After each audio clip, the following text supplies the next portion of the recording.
Hi, this is a video about completing the pedal point and ostinato assignment. First of all, your goal here is to write an ostinato that is going to continue. It's going to be a 2-bar phrase. It's going to continue throughout all 8 measures while chords change against it. So it's kind of a pedal point ostinato. One way to write an ostinato, there's many ways to do it, but one way is to just think of a cool rhythm. Figure out that rhythm, put it all in one pitch. And then if having it be on one pitch isn't interesting enough to you, change some of the pitches to notes which are describing the tonality. Usually the next most common pitch other than the root is the 5th. And then you might even want to extend that beyond and use maybe a flat 7 if you're thinking of a minor tonality that's like Dorian or Aeolian, or maybe some other note that's descriptive of the tonality that you're in. Right now I'm going to think in terms of a C minor tonality for this. And how about a rhythm like 1, 2, 3, 4, da, da, da, da, da, da, da, da, da, da, da, da. You figure out what that is, and then you put some pitches to it. That rhythm would look like, I put in a few fifths, and I put in a little fill towards the end of the phrase. That's also something you can think about doing, and that would end up sounding like this.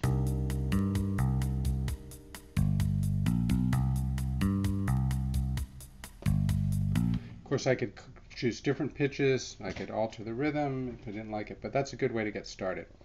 So in this page, then what you're going to do is you're going to pick 3 other chords, each chord lasting 2 measures, to create an interesting chord cycle. But your challenge here is to use only diatonic chords. So in this case, since I'm trying to use a C minor tonality, I would use only other chords from C minor, and I wouldn't have to use any accidentals writing my chords.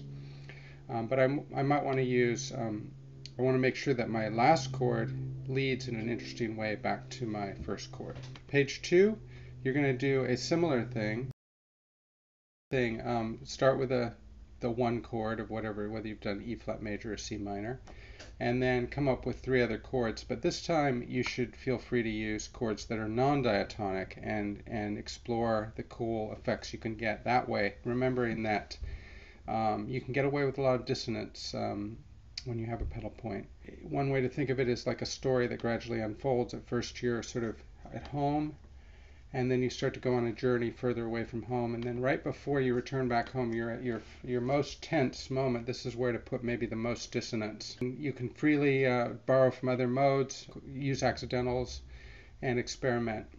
Something that contains notes diatonic to C minor, use some notes that are non-diatonic. So here's one possible solution. Notice all the non-diatonic notes.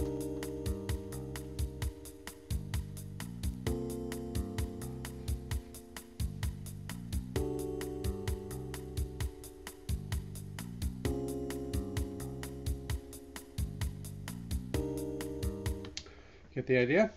Okay, going on to the next page. I've already got some chords written out. It's in a sort of E Aeolian mode, and the goal here is to write a 1-bar ostinato, unchanging E minor ostinato, and then write a either soprano or interior pedal. That is, if it's soprano, it'll be higher than these voicings.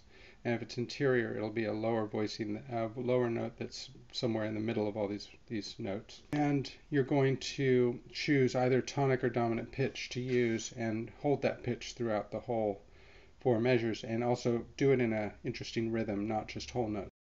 Where we're going to write a layered ostinato. So the first thing we do is come up with a bass line.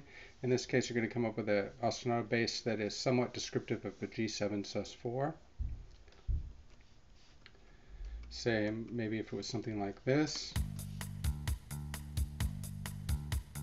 Now you could get more adventurous with your notes. That's only using roots and fifths. But it's kind of cool to have something pretty simple so that you have more space for your next layer. Okay, then to get to your next layer, you add something that has in the left-hand piano part, which has at least some different attack points from where your bass attacks. Your bass is attacking on 1, the end of 2, and the end of 3. So you want to have some notes that are taking advantage of other places in the rhythm. So here's an example right here.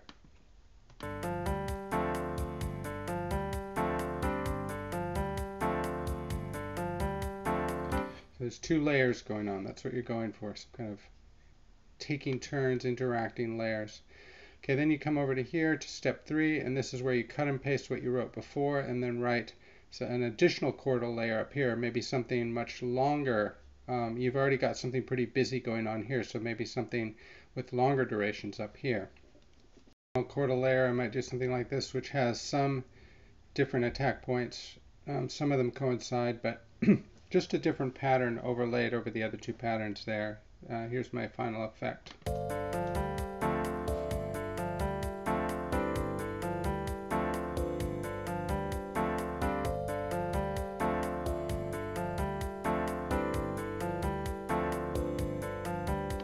You get the general idea. Now you could use more dissonance. You could have some of these chords be more non-diatonic. That would be fine too. So that's the assignment. And when you finish it, save it and submit it online under this assignment. Okay, and feel free to email me if you have questions.